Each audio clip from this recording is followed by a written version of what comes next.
Hi, everyone. Welcome to our virtual lunch and learn on cosmetic castings. My name is Joel Blake with Marketing Technologies.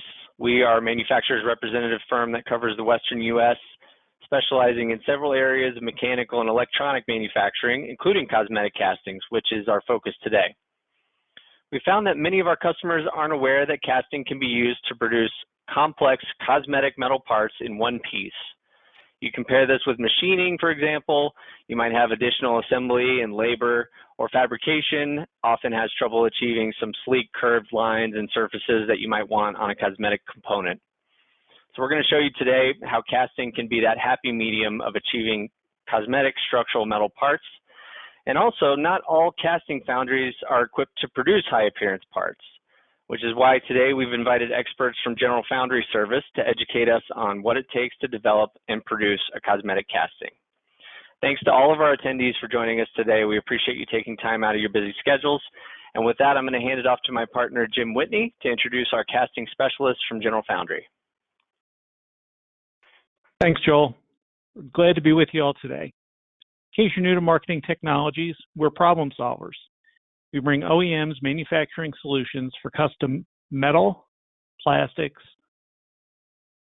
electronic parts, and assemblies. We've been partners with General Foundry Service for over 20 years. They specialize in low-volume cosmetic castings ranging from thumbnail size up to 6 feet in diameter. That's 500 pounds. General Foundry offers 5 complementary casting processes, in-house tooling, and a state-of-the-art machine shop. All this is housed in their modern facility in Oakland, California. As a turnkey operation, full service is the standard, and our customers love working with them. Today, we're honored to have 2 casting experts with us from General Foundry Service, John Ratelli and Keith Crook. Keith has been an integral member of General Foundry's management team for over 20 years, brings an engineering background with a focus on production and project management. John Ratelli started at General Foundry Service in 2013, primarily focuses on engineering, new product, and business development. Thank you both for being here today and sharing your casting experience. John, please tell us more about cosmetic castings. Jim, Joel, thanks for having us. We're really excited to be here today. For all the attendees out there, if you have any questions, please don't hesitate to chat them or type them in, and we will answer them at the end of the session. Today, we're going to focus on cosmetic castings. The stigma out there is that you can't achieve a cosmetic look from cast parts, and we break that rule every single day. And we're going to talk about and share really how we do that. A couple of the processes that we're going to be highlighting are going to be sand casting, rubber plaster mold components, and investment casting. We'll run through some comparisons, some guidelines, different alloy selections, tooling, and the overall finish of the part. Once we get near the end, there'll be a case study, and then we'll answer any questions.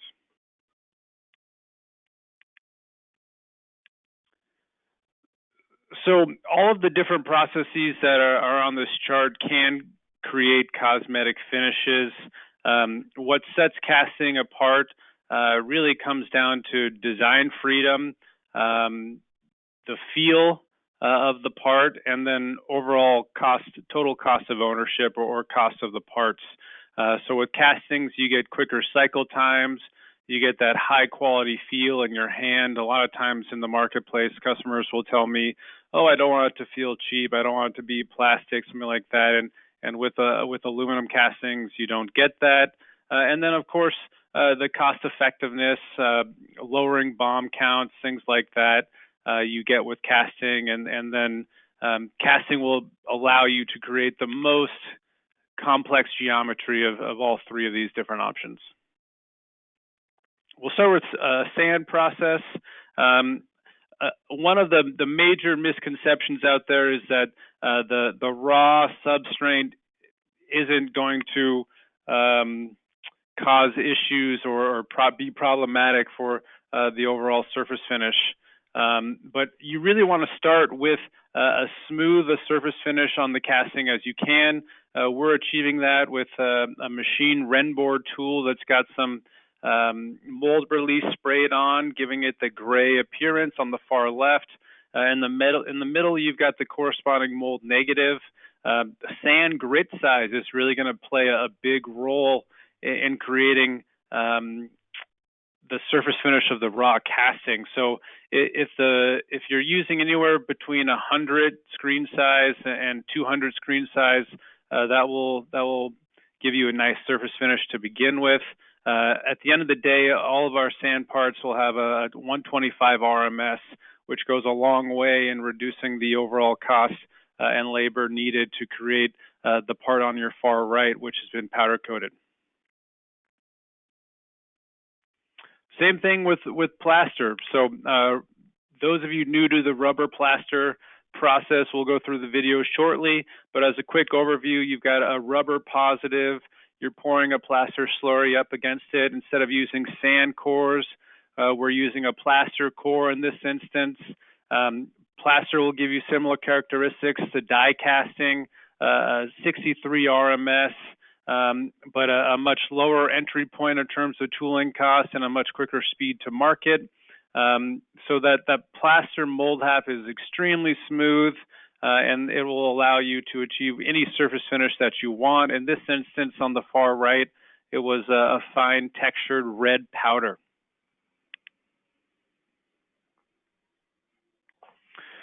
So this is a green sand video. Green sand is known as green sand because it doesn't have any chemical additives and the sand's recyclable. You're going to start with sifting a layer of sand up against the tool. We want as smooth as sand as possible, or I should say as less clumpy amount of sand as possible right up against the tool. We're going to pack the sand up against it. We'll always start with the drag side or the bottom side of the mold first, put a bottom board on it, flip it over, do the same thing to the top side or the cope side of the mold, C over D, so C comes before D. We're going to use a squeezer board that will tell the molder where to put the downsprue and the riser, exactly what it sounds like. The downsprue is where the metal flows through, and then the riser is where the metal rises on the other side. We're going to use a little vibration to remove the tool. We're going to put in any sand cores. This is going to create those complex geometries, undercuts, hollow features, things like that. You'll close the molds on top of each other and then pour metal into them to create your positive. We went pretty quickly, so at the end of the presentation, just go to our YouTube channel, and all of these videos are on there as well. So the next process is rubber plaster mold. Starts with rubber positives. It's a urethane rubber. Instead of sand cores, we're using plaster cores. So the mold halves are negatives, and then any cores will be positives. It's a plaster slurry that has a foaming agent, water, and then Georgia Pacific gypsum plaster. Rogelio is taking out a core here. This is a robotic arm component. You can see the mold halves. We'll make as many as we can in a day, bake them overnight, come in the morning, set the cores in the mold halves, close the mold halves together, pin the molds together, and then pour metal right into them. One of the other things that's important in terms of creating cosmetic castings is making sure you've got very clean metal and that the gating system is proper. You want to try to reduce the amount of variability in the surface finish of the actual raw casting. You know, castings in general are imperfect, and they can have surface defects, blemishes, pores, things like that. If your gating is done properly, you can really reduce the amount of labor that goes into the surface finishing at the end of the day. This component was a smooth Class A surface finish, silver powder coat. In terms of the process comparisons of the actual parts, or excuse me, the processes that we're talking about today, investment, they all start with really smooth tools. So investment is going to be done with machine dies that you're injecting wax into, so the wax pattern itself is going to be very smooth. Plaster, you saw the rubber urethane tools, and then sand, again, you saw those as being a machine renboard pattern. Next, the mold material will also dictate surface finish of the raw substrate cast part. Sand, anywhere from 100 to 200 screen size, grit size of the sand will create a 125 RMS. Plaster will create a 63 RMS surface finish, and that's really due to the plaster mold. And then investment, we're using a denser plaster slurry that's specifically for investment casting. The envelope sizes that we offer, sand is going to be our largest, 6 feet diameter, 500 pounds. Plaster, 4 feet diameter. And one of the main advantages with plaster is because it's such an insulating mold half or mold material, you can get a much thinner wall. So really, you actually don't pour very much metal, or we don't create geometries that are very heavy in plaster. So we only got a 30-pound envelope size, really. And then investment is the smallest, 7 inches cubed. With investment casting, you're going to be able to create the nearest net shape of all of these processes to reduce the amount of machining that goes into the final geometry. Because it's a wax pattern, you don't have to worry about draft or drawing molds off of any tools. It's really all melted out, and that will give you the best design freedom that we offer. Plaster will be plaster will give you better design freedom than sand, but not as strong as investment. And then, of course, sand still has very, very good design freedom. It's our most economical process. We can create those undercuts and hollow features with any sand cores out there. So the secrets that we see to create cosmetic castings start from the beginning. Communication with customers is paramount, making sure that the customer is providing us with all the surfaces that they're expecting to be Class A workmanship standards. And keeping that in mind through the whole process. So like we talked about, smooth tooling, clean metal through our degassing program, and proper gating. Making sure that the surface finish itself on the finished machine, the raw machine part is going to be suitable to whatever surface finish that you're trying to apply. A lot of times the powder coaters that we work with want some sort of roughness to it, maybe not a crazy grit surface, but maybe just a sandblasting or a jitterbug orbital finish to it, and that will give you the proper surface finish needed to adhere the powder coat or liquid paint to it. And then, of course, the process controls of the foundry machine shop and the powder coater, being accountable and responsible for that finished powder coated part, and then making sure that, again, you're focusing on that all the way through the process. A few of the different alloys that create cosmetic castings: 356, great strength to weight ratio aluminum alloy. The zinc aluminum series, the ZA8, 12, and 27. The number after the zinc aluminum is the percentage of the aluminum in the zinc. Most of these alloys are at least 2 times the density of 356, so very heavy stuff. They don't need to be heat treated as well. They offer some increased mechanical properties and more corrosion resistance than 356. Almag is about 99% the density of 356, so you're not really saving any weight on the mag content. You've got a much higher elongation, 8% book value than 356, and they also offer very nice corrosion resistance. So this is an example of creating a cosmetic casting, starting again with the tool. You can see on the far left, the center middle photo is going to be the raw cast substrate. This is a 356 component, very smooth, as you can see. And then we do have a level of scruff on that the middle bottom photo. It's been hit with a kind of a jitterbug orbital sander look, and that will give you the adhesion that the powder coater needs to make sure that he can have the powder adhere to it. Now there is going to be a level of priming, bondo, and sanding that goes on in the powder coat shop, and then the final coat goes on to achieve that beautiful smooth silver Class A medical device cart base finish on the top right.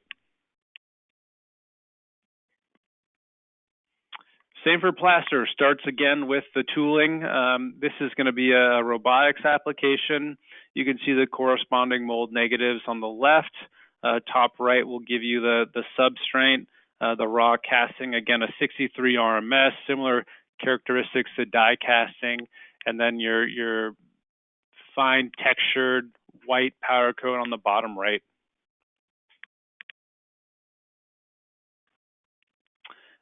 Now we've seen a ton of different surface finishes called out on drawings. That's the right place to do it. What we need, or what we like to see, is a powder coat manufacturer and their specific spec number, whether it's Cardinal, Sherwin-Williams, Tiger, Prismatic, American. It doesn't really matter. To prepare the casting to be powder coated, we do want a level of scruff on the casting so that the powder or liquid can adhere. A lot of times we'll do an iodine bath or a chem film coating on there to kind of clean the part, and then the powder coater will go through with filling in any imperfections or any pores, doing some sanding, throwing on a layer of primer, and then also the final coat, depending on what the workmanship standards would be. You also have hang and shoot jobs that aren't going to require any priming, any prepping of the part, but the Class A surface finish that you can see here, all of these require some sort of preparations. So next we'll move to the case study. This is a biotech life science application. On the far left, you can see the 7-piece assembly. It was originally machine components with plastic skins. They were having some issues with the rigidity of the overall structure, leading to some repeatability and malfunction issues with the far left product. We got a hold of each other. We helped them design a 1-piece structural cosmetic casting. You can see that in the middle picture. It actually improved their results of the repeatability, and on the far right you can see the machine powder coated finished product. This was a big win for both companies involved. The payback period was less than 5 pieces, or excuse me, the break-even area was less than five pieces. As you can see on the far right in the green column, the customers saved a ton of money. We reduced the BOM count, reduced the assembly cost, and increased the structural integrity of their part.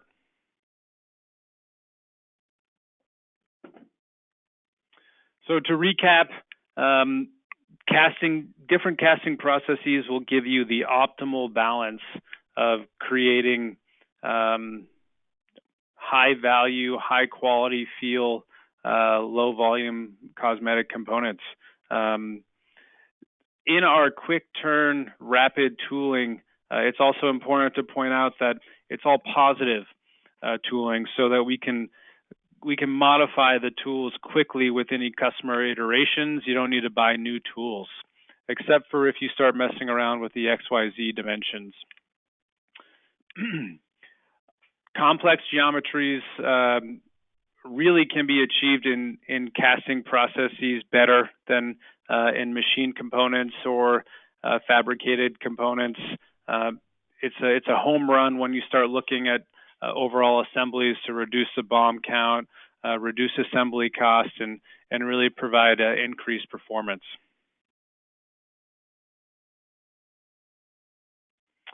I want to turn it over to Jim or Joel and go to any questions that our attendees may have. Thanks so much, John. That was such a great overview of cosmetic castings. I'm sure you got everyone in the audience thinking about what they can do with castings going forward. So our webinar attendees have been chatting and emailing us some questions throughout the presentation. We'll start working through those with John and Keith now. Our first question is, how long do your tools typically last? So our sand tools, Joel, is a good question. Our sand tools will be guaranteed for the product's life as long as there aren't any drastic design changes. And the plaster tools last up to 500 pours, so 500 pieces for a single gang or a single cavity tool. And then what happens over time is the rubber expands due to the exothermic reaction in the plaster mold halves. And we just pour a new rubber, and that's done at about, say, 25% the original cost of the overall tools to produce another 500 or so components. John, thank you for that. We have another question that got chatted in, and don't forget you can chat your questions in or email them to the email address that's on the Q&A page. Is plating a cosmetic finish? And I guess is plating even a good finish for cast parts? Keith, you want to take that? Sure. So it depends. If it's a chemical chromate, it may not be a good final finish. It's more of either a barrier for corrosion of the aluminum, and it's a good paint prep for powder and paint. But it does etch off fairly easily. If it's black anodizing or any sort of colored anodizing, it is typically not recommended for a cosmetic finish because of the alloys that we're pouring. They may not accept the etching process and the dyeing process of the anodizing process, and so it would be more of a mottled or cloudy finish. But they will be structural, and they will have the chemical resistance. They just wouldn't have the cosmetic look that you're maybe typically used to with a machine 6061 or 6063 alloy. Black anodizing always looks gorgeous. With a casting, it's more of a grayish look.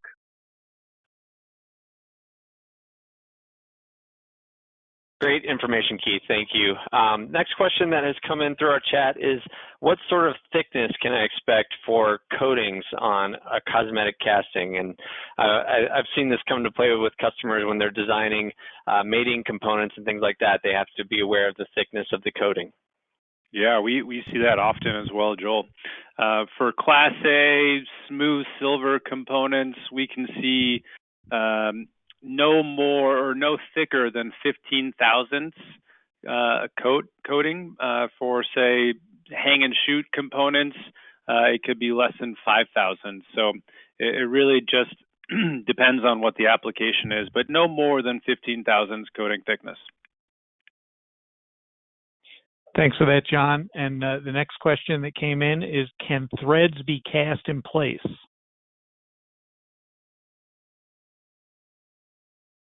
And typically not. What we're trying to achieve is a close tolerance for location as well as the threads to be accurate. So we recommend that the threads are machined in, and if you want some sort of a helical or quick insert, they should also, the holes should be drilled and tapped, and then the insert should be placed into that. But trying to cast those inserts still is not a good idea.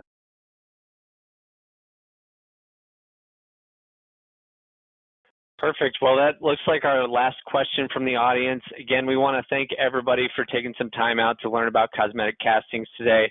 Thank you so much, Keith and John, for being with us. And we certainly look forward to supporting everyone's casting needs going forward. If you have metal parts that you're designing or sourcing and you think there might be a better way to achieve the structure or the cosmetic that you're looking for, please reach out and we'll give you our initial impressions of the design and how the part can be optimized for your end product or application.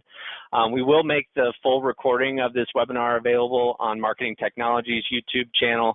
We'll send out a link to all the registered attendees, and we'll also provide some supplemental resources like General Foundry's YouTube videos, a link to that channel, as well as potentially some handouts that summarize some of the information that we spoke through today. I know it was a short, sweet overview, but certainly action-packed. Again, thank you so much to the guys from General Foundry and to all our attendees.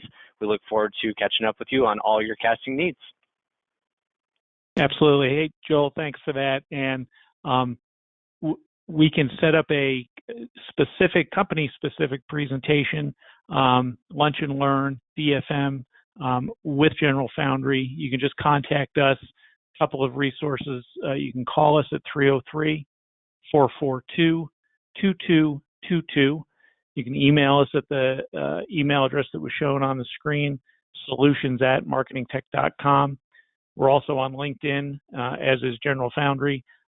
You can find us just about every place. So thank you again for spending your valuable time with us, and be well, and we'll all talk soon. Thanks.